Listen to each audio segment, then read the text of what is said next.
प्रिय मित्रों नमस्कार। आपका मेरे चैनल में हार्दिक स्वागत एवं अभिनंदन है। आज मैं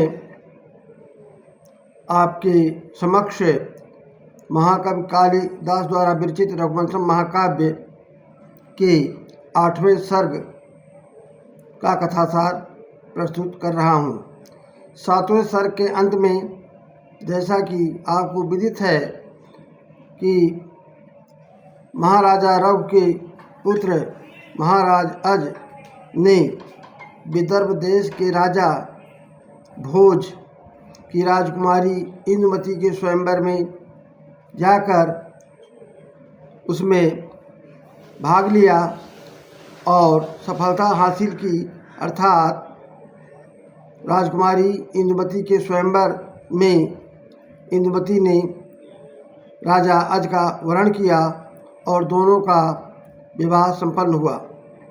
राजकुमारी के साथ जब राजा अज अयोध्या लौट रहे थे तो रास्ते में हारे हुए राजाओं ने उन्हें घेर लिया और युद्ध छिड़ गया। युद्ध में महाराज अज ने हारे हुए राजाओं को, अपने शत्रुओं को परास्त किया और राजकुमारी इंदुमती को लेकर अयोध्या वापस आए। तत्पश्चात महाराज रघु ने इंदुमती सहित राजा अज का स्वागत किया। इसके पश्चात 8वां सर्ग की शुरुआत होती है। 8वें सर्ग में महाराजा रघु राज्य का पूरा भार महाराज अज को सौंपकर वन को चला गया और वहाँ एक दिन योग द्वारा प्राण त्याग दिया।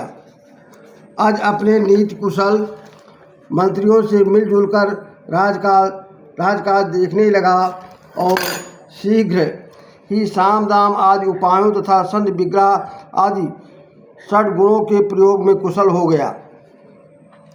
उसकी प्रभु शक्ति खूब बढ़ी हुई थी, अतः उसने अपने पड़ोसी राज्यों पर अपना दबदबा बना दिया और शत्रु राजाओं की कामना मन में ही रह गई।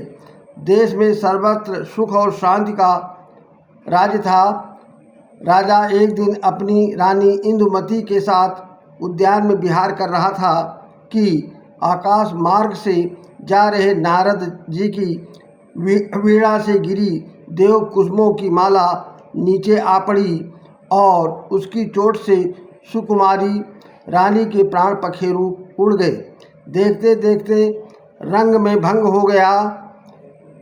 अज के लिए संसार सुना सा हो गया और वह अधीर हो करुण विलाप करने लगा।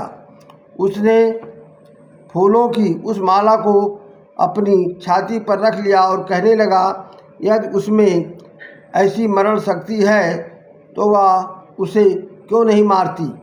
वह दैव को भी उलाहना देने लगा कि इंदुमती को हर कर उसने उसका क्या नहीं छीन लिया, क्योंकि वह तो उसकी गृहिणी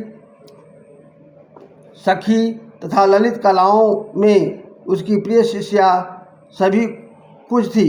उसके विलाप को सुनकर लता वृक्ष भी मानो आंसू बहाने लगी। बंधु बांधवों ने बहुत समझा बुझाकर किसी तरह रानी की अंतिम क्रिया तो कर दी, पर राजा का चित्त स्थिर न हुआ। गुरु वशिष्ठ उन दिनों किसी साधना में व्यस्त थे, स्वयं न आ सकते थे, अतः उन्होंने अपने एक शिष्य को भेजकर कहलवाया। तुम्हारा उससे इतने ही दिनों का संयोग था। वह तो हरिणी नामक एक अप्सरा थी जो तृणबिंदु नामक ऋषि की तपस्या में विघ्न डालने के लिए इंद्र की आज्ञा से गई थी और जिसे उस ऋषि के श्राप से मर्त्यलोक में उतर तुम्हारी पत्नी बनना पड़ा था। ऋषि के वचनानुसार देव कुसुम के दर्शन से उसका श्राप जाता रहा और वह सद्गति प्राप्त कर स्वर्ग को चली गई। तुम उसके लिए शोक न करो। संसार में जो भी जन्म ग्रहण करता है उसका मरण अवश्यंभावी है। अब तुम अपना सारा ध्यान प्रजा पालन में लगा दो, क्योंकि वह तुम्हारा प्रधान कर्तव्य है।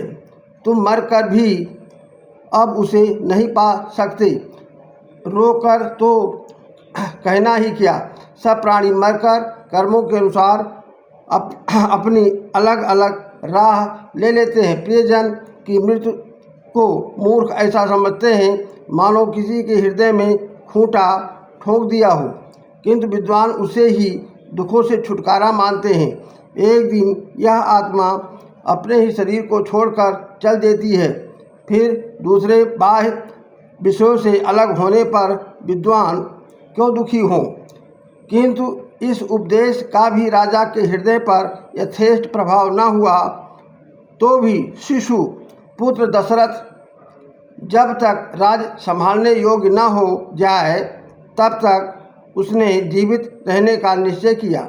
यद्यपि शोकरूपी बर्छी से उसका हृदय भीतर ही भीतर बुरी तरह बिंध गया था, तो भी विरह के कठिन 8 वर्ष उसने किसी प्रकार काट लिए।